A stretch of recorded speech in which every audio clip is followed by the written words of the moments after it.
2 months ago, I had never flown an FPV drone in my life. And here's how I went from crashing non-stop in a flight simulator to confidently being able to fly the DJI Avata 2, and everything I've learned along the way.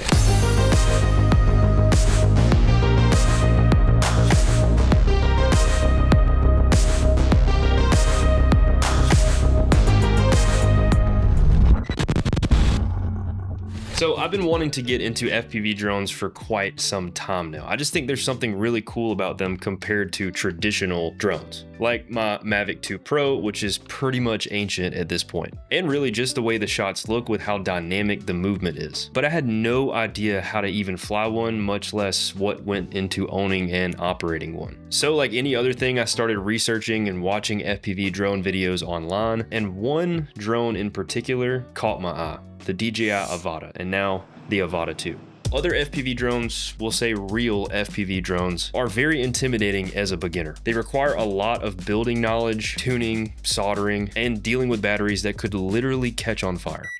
The Avata 2 felt like the safest and smartest route for me because it's super simple to set up, it's reliable, and I can always upgrade to a real FPV drone later. I'll make sure to mention this in the description too, but it's currently really difficult to get your hands on the Avata 2 at the retail price, and that's due to all the stuff going on. I was lucky enough to grab mine from the website directly. I think they just had some stock left over, and a few months ago I was able to get it. If you can get your hands on one, this is definitely 100% the best beginner FPV drone.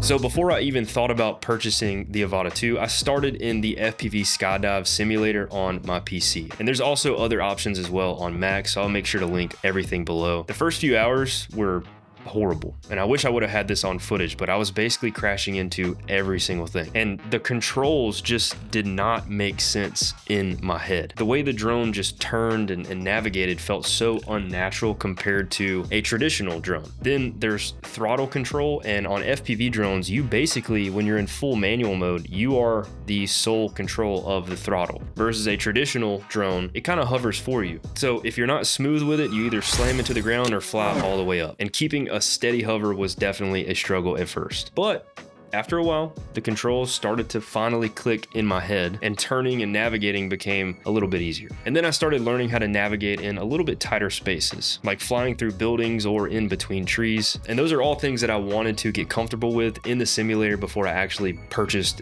the Avata 2 and went out and started flying. All in all, in about 4 hours, I was able to click how the controls actually worked. And after about 10 or so hours, I felt like I was ready to go. And that was enough for me to finally buy the DJI Avata 2. Out of the box, you get the drone itself, the DJI Goggles 3 batteries, their triple battery charger, and the motion controller. And it comes with a carrying case, so you can store everything in there. I also picked up their DJI FPV controller as well, and wanted to use that instead of their motion controller because I just wanted to fly in full manual mode. And with this, you can't really do that. Also, for safety purposes, I got these propeller guards as well as this camera guard, and I'll make sure to link these on Amazon. It's definitely a must if you are a beginner, but in general, it's good to protect your camera. So once everything was paired in the DJI Fly app, I was ready to go. All right, first flight, here we go. Yeah, if you can see here, I didn't really know how to take off. And quickly I learned that if you push both the sticks inwards, you can take off.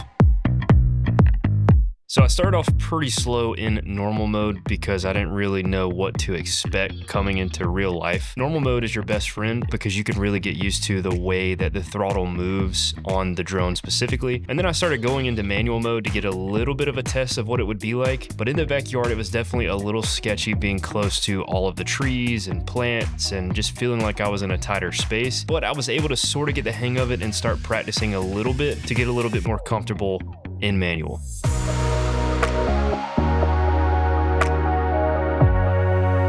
And after about 2 days or so, I started to feel a little more comfortable in the backyard.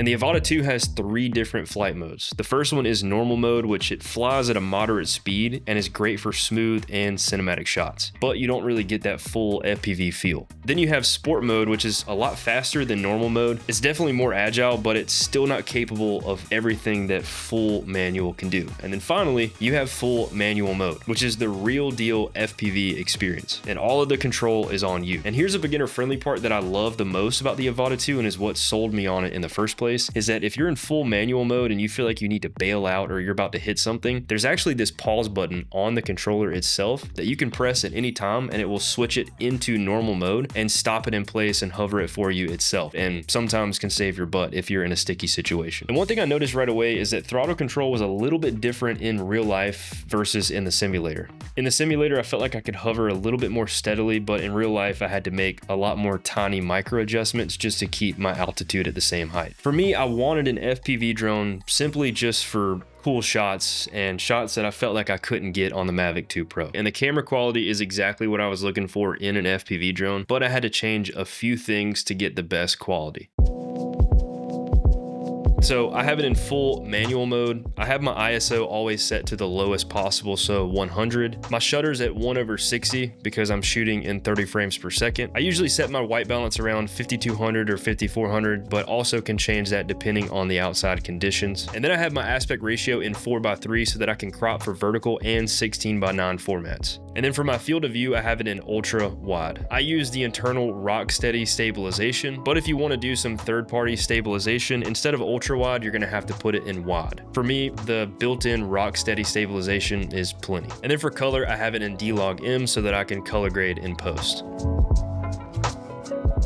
One thing about the Avata 2 is that you have to crank up the shutter speed just like any other camera to get the correct exposure, especially if you're in a bright daylight setting. And on a 24 frames per second timeline, especially with this only able to film at 30 frames per second or higher, you're gonna get a lot of stutter and it just doesn't look natural. But thanks to K&F CONCEPT for sponsoring this video and sending over their ND filter set for the DJI Avata 2. Here's what it looks like with the shutter speed completely cranked up, and here's what it looks like with an ND filter on to get the correct exposure. Right away you can see the difference is pretty drastic. On the one with the ND filter, you get natural motion blur and it looks a lot more cinematic, but without the ND filter, there's a ton of stutter and you just don't have that natural motion blur. This comes with the UV filter, a PL filter, an ND8, ND16, ND32, and ND64, so I'm pretty much covered. And they also sent me a 3-in-1 ND filter for my camera lenses, which has a black mist filter, a CPL filter, as well as a 125 stop ND built in.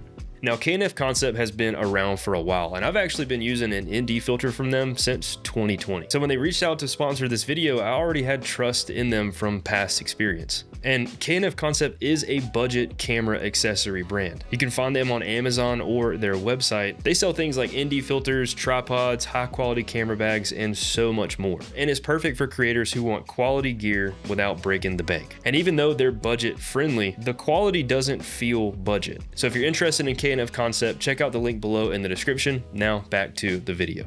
So after a few weeks of flying, I felt like I was doing great, but then we had to move and I wasn't able to fly for at least 2 or 3 weeks. But after those few weeks off, I could still pick it back up and get right back to flying with no issues. You know how they say if you learn to ride a bike, you never forget? It's pretty much the same with this. Once you learn how to fly FPV, you're always able to pick it back up within reason. Now, the transition from simulator to real life was around 90% accurate, I'd say. You're not going to get the exact wind and gravity and other variables to be replicated in a simulator like in real life. I definitely don't recommend your first flight being like mine in my old backyard with a bunch of trees around. It definitely makes it harder because you can't go wide open and practice on just maneuvers and getting comfortable with throttle control. You have to really watch out for trees and other obstacles.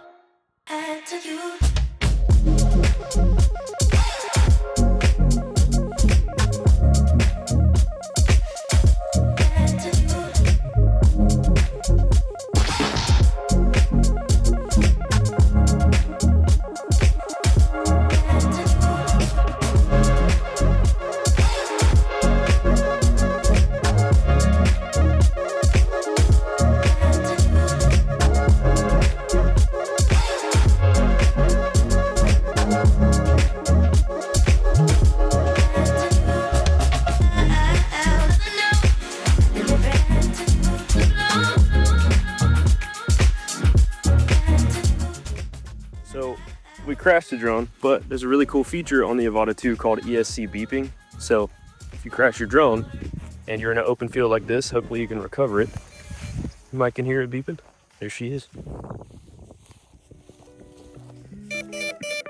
So after 2 months of flying FPV, here are a few tips that I've learned as a beginner that for you, if you're a beginner, I feel like you'll find pretty helpful. Number one is that the simulator is definitely your best friend. Do not buy or try FPV without first starting in a simulator and getting comfortable. You can buy the drone first if you want, but I'd be a little wary of taking it out off the rip and trying it without getting comfortable in the simulator first. Number two is to start in as open space as possible as you possibly can. There's a whole lot less stress and you have a ton of room to learn and make mistakes. Preferably if you're on grass, the drone is decently forgiving, which I can say that I have crashed in grass a few times. Number three is to master the control of your throttle. Really get comfortable with throttle control and finding a steady hover. Once you can nail that, you can feel confident if you're in a sticky situation and you need to bail out and zip out of there, or if you have to go through a tight spot and you want to control the right altitude without hitting something. Number four is to learn to navigate in those tight spaces in the simulator first. Back to the simulator. The simulator is definitely your best friend. Once you learn how to navigate through trees or houses or